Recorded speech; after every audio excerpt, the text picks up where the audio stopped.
Thanks for tuning in to News in a Nutshell. I'm your host, Alex. Let's jump straight into today's top stories. The United States government said today it will be placing more sanctions on Russia over its attempted manipulation of U.S. elections.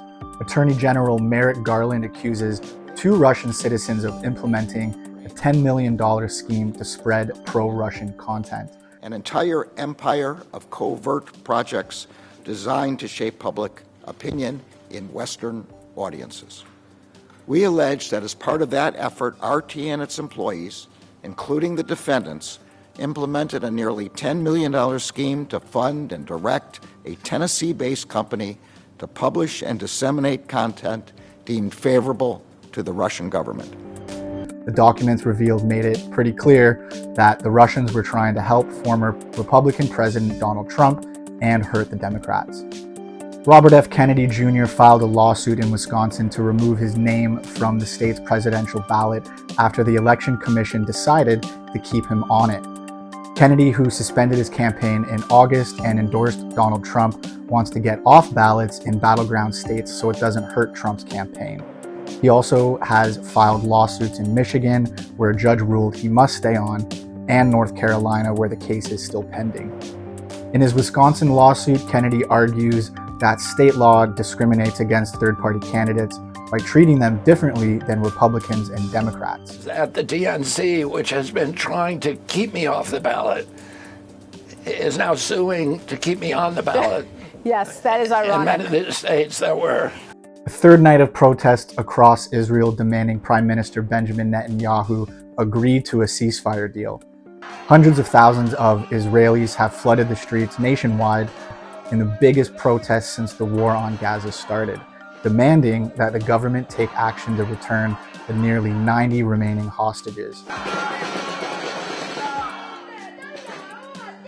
A lot of the protesters think Netanyahu and his cabinet are dragging their feet on purpose, and frustration over the delays hit a breaking point on Saturday when Israeli forces in Gaza found the bodies of 6 captives. Elon Musk's satellite internet service Starlink did a U-turn on Tuesday, saying it will follow a Brazilian Supreme Court justice's order to block his social media platform X. The social media app is being banned for refusing to name a local representative who would be able to receive notifications of court charges and act on those charges.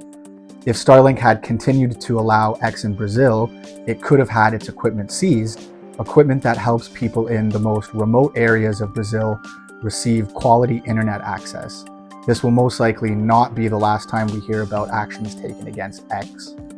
Boeing is planning to bring its troubled capsule back from the International Space Station later this week, but without any of the crew on board. NASA says that everything looks good for the Starliner capsule to undock from the station on Friday. The teams have done a couple of simulations last week. There was a couple of entry and undock simulations. Those went really well. Today, the Starliner's been powered up, getting ready to return the vehicle. So we've powered up the vehicle and it's going well. NASA's 2 astronauts got stuck after flying up on Starliner and are staying at the space station. They'll catch a ride back with SpaceX in February, 8 months after what was supposed to be a quick 1-week test flight. NASA eventually decided it was too risky for them to come back on the Starliner as planned. NDP leader Jagmeet Singh is ending the supply and confidence deal his party made with the Liberal government back in 2022. Today, I notified the Prime Minister that I've ripped up the supply and confidence agreement. Canadians are fighting a battle. The fact is, the Liberals are too weak, too selfish, and too beholden to corporate interests to fight for people. The decision to end the agreement had apparently been in the works for the past 2 weeks.